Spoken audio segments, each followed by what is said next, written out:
ফেরাউনের স্ত্রী। এই মহিলা অনেক দামি মহিলা, মুসা আলাইহিস সালামের পালক মা। সুবহানাল্লাহ পড়েন।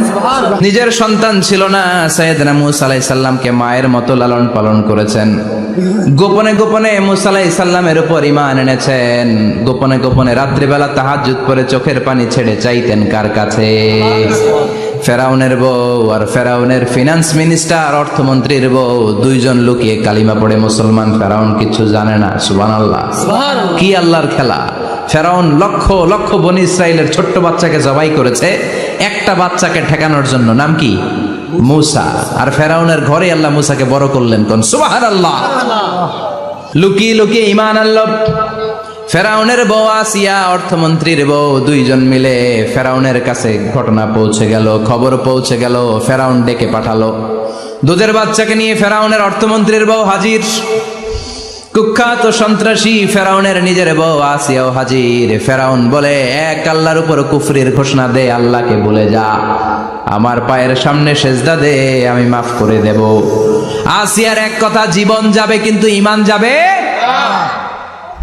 ফেরাউনের অর্থমন্ত্রীর স্ত্রীরও এক কথা, যে আল্লাহর কাছে আমরা মাথা নত করেছি, পৃথিবীর কোন শক্তির কাছে ওই মাথার নত হতে পারে না। ফেরাউন বলল, তাই নাকি? দেখি তোদের ঈমানের পাওয়ার কত বড়। অর্ডার করলো, বিশাল বড় পাতিল নিয়ে আসো, কড়াই নিয়ে আসো, কড়াই ভর্তি তেল গরম করতে শুরু করো। টকবক টকবক করে কড়াইয়ের মধ্যে গরম তেল। ফেরাউন বলে, ও অর্থমন্ত্রীর স্ত্রী, তোমারে অনেক ভালো জানতাম, এখনই আমার পায়ের সামনে সেজদায় লুটিয়ে পড়ো, আল্লাহরে ছাড়ো, আমি তোরে ছেড়ে দেব। অর্থমন্ত্রীর বউ বলে, এত সোজা না। সুবহানাল্লাহ বলে। কি ঈমান?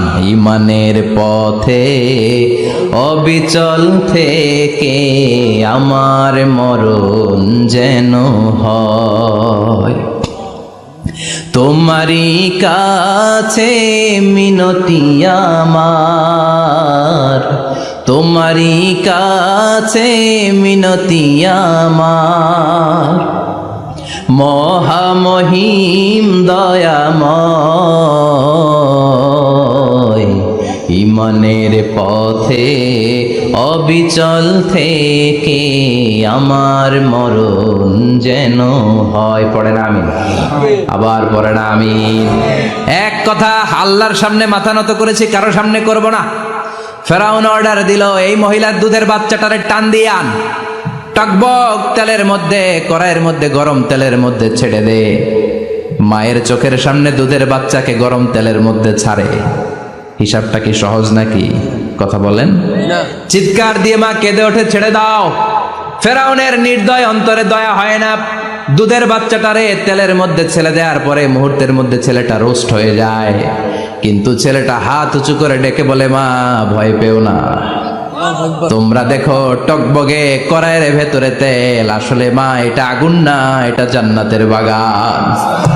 ও মা, ফেরাউনের দিকে তাকাস না রে মা, আমার মতো দৌড় দিয়ে তেলের মধ্যে ঝাঁপ দে। আল্লাহু আকবার।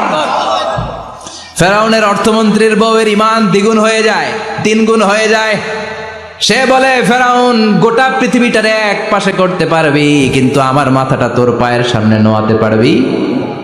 ফেরাউনের অর্থমন্ত্রীর ওই স্ত্রীকে বাচ্চার পরে ওই তেলের মধ্যে ঢেলে দেওয়া হলো। ওই মহিলাটাও রোস্ট হয়ে যায়। বাকি রইল ফেরাউনের বউ আসিয়া। কি নাম? আসিয়া কিন্তু দৃশ্যটা দেখেছে, চাক্ষুষ মৃত্যু দেখেছে দুইজনের। ফেরাউন বলে, আসিয়া, কত অন্তরঙ্গ সম্পর্ক আমাদের, আজীবন কত ভালোবাসা ছিল, কত খুনসুটি ছিল, কিন্তু আমার পায়ের মধ্যে সেজদা দিয়ে প্রমাণ কর তুই আমারে ভালোবাসিস। আসিয়ারও একই কথা, জীবন দিব কিন্তু ঈমান দিব না। ফেরাউন বললে, তোকেও আমি ছাড়বো না, তোকে আমি উলঙ্গ করব। হাজার হাজার মানুষের সামনে আসিয়ার কাপড় টেনে নেওয়া হলো, তক্তার মধ্যে শুইয়ে তক্তার মধ্যে হাতে পায়ে পেরেক মারা হলো। হাতের এই পাশ দিয়ে পেরেক ঢুকে ওই পাশ দিয়ে বেরোয়, তক্তার এ পাশ দিয়ে ঢুকে ও পাশ দিয়ে বেরোয়, ফিনকে দিয়ে রক্ত বের করে। আসিয়া সহ্য করতে না পেরে ডেকে বলে, আল্লাহ, ফেরাউন থেকে তুমি আমারে বাঁচাও। এই দোয়াটা সূরাতুত তাহরিমে আল্লাহ সরাসরি কোট করেছেন, রব্বিবনিলি ইনদাকা বাইতান ফিল জান্নাহ। ও আল্লাহ মালিক, তোমার পাশে জান্নাতে একটা ঘর বানায়া দিও। এরকম একটা সঙ্গীত আছে না নাই? এই সঙ্গীতটা সরাসরি সূরাতুত তাহরিম আসিয়ার দোয়া থেকে কোট করা হয়েছে, পড়েন সুবহানাল্লাহ। মালিক তুমি জান্নাতে তোমার পাশে আমায় একটি ঘর বানিয়ে দিও,